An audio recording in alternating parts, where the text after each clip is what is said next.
Okay, so good afternoon, everybody. I'm asked to give the site experience on the CAB development, and coming from the academic institute, I have shown the presentation outline, but basically we want to discuss issues. How did we develop our CAB in Kilimanjaro region? And here we will see if we have used the issue of mapping, which has been presented previous. So we all know issues of tuberculosis.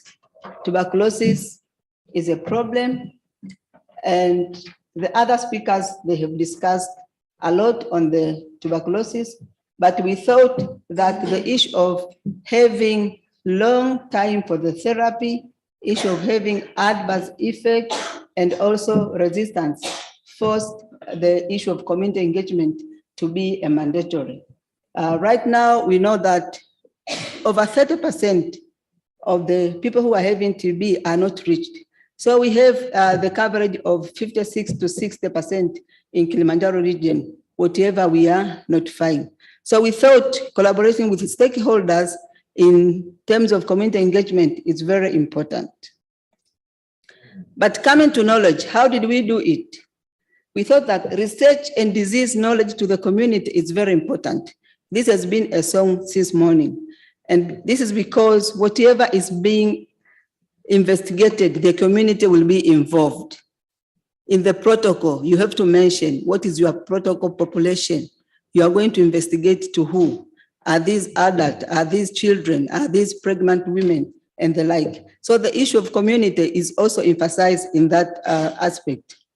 But again, you have to discuss with them what is the gap in their community so that you come to conclusion.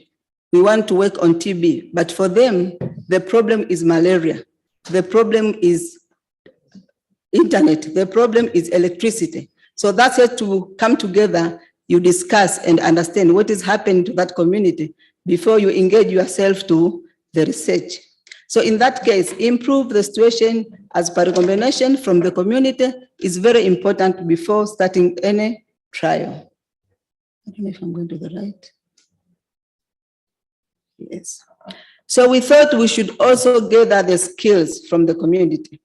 So we thought of gathering information about the disease from the community, review the information and analyze the problem with them together, and then you bring a solution as per the community aspect.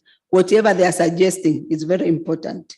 And this one will also follow the good communication and skills while you present the result of the research.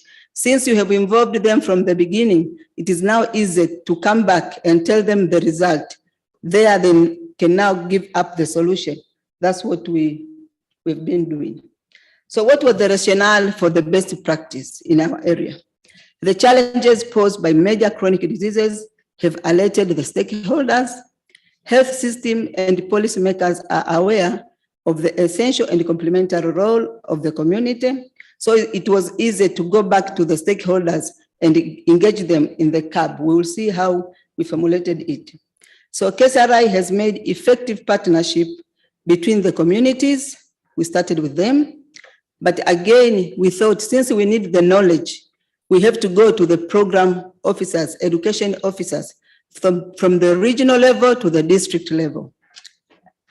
Again, since we are dealing with TB, we went to the TB program, regional TB and leprosy coordinator, district TB and leprosy coordinator. They were involved from the beginning, but we have a lot of people who are going for the religious, coming from the Christian and the Muslims.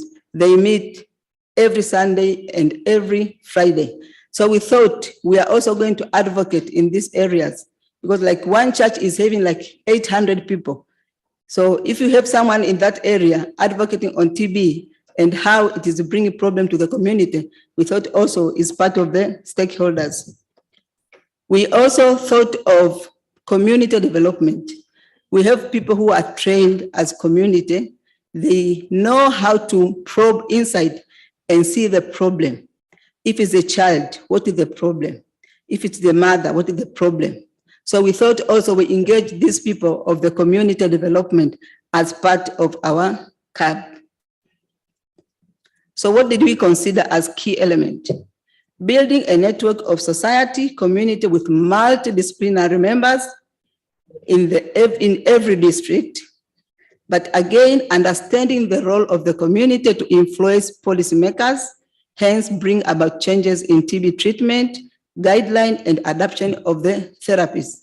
We have heard it from the morning that the BPL has been passed by WHO, but some of the countries, they have not kept up to catch up. So going deep with these policymakers, then the guideline, new guideline and therapies will be adapted. So linking community engagement to clinical trial, ethical regulations, and other stakeholders increase visibility of TB investment in research and development. So these were our key players, as I said before. The community is in between, but we have the TB program, we have the education people, we have the ethical people who are approving our protocol. They have to see clearly that we have selected the research population and the site clearly before later on we come with the amendment and the like, which is also costing. But also the research team themselves and the religious team. That's how we formulated our CAB. What was the importance? The community advisory board, they were called together and they were trained how to mobilize the community and advocate on the TB issues, but also educate the role of the community to join the research wherever it is in their site. Okay, just go on. What were the expected impact? The increase in notification rate for the TB. So we are looking for those 30% which you are missing them, but increase in the recruitment rate, because if you have the sample size of 300, you really have to make sure that within 2-3 years, you have met the sample size. So the community, they are helping us to increase the recruitment rate. But also in case of follow-up, you go to the community leader, and then it is easy to follow up your patient rather than the patient is lost and then you don't know even who to follow. So we thought the community leaders, they are also important in our team. Good outcome due to adherence. These people, after having the training, they will know the importance of the research and they will also adhere to the medication. But again, reduce loss to follow-up and the sustainability. Our model is making sustainability because everyone is involved in the player. So Kilimanjaro, we have 7 districts. Since 2019, we managed to have the community advisory board in every district. This is having 14 members in every district, but having 2 members in every player who I have mentioned in the previous slide. So here we have High District, where our CAB representative is coming from. We also have the MWANGA District Advisory Board. You can see there are many because normally when you go for the meeting, the regional team is in front and then the district team is at the back. So there we have the regional team in front and then the district team in every meeting. We have missed something. There we have the Rombo District team and the Same District team with the regional team in their meeting. We also have the High meeting where Dr. Alex is coming from. And that's and we have the 7 district. Thanks for listening.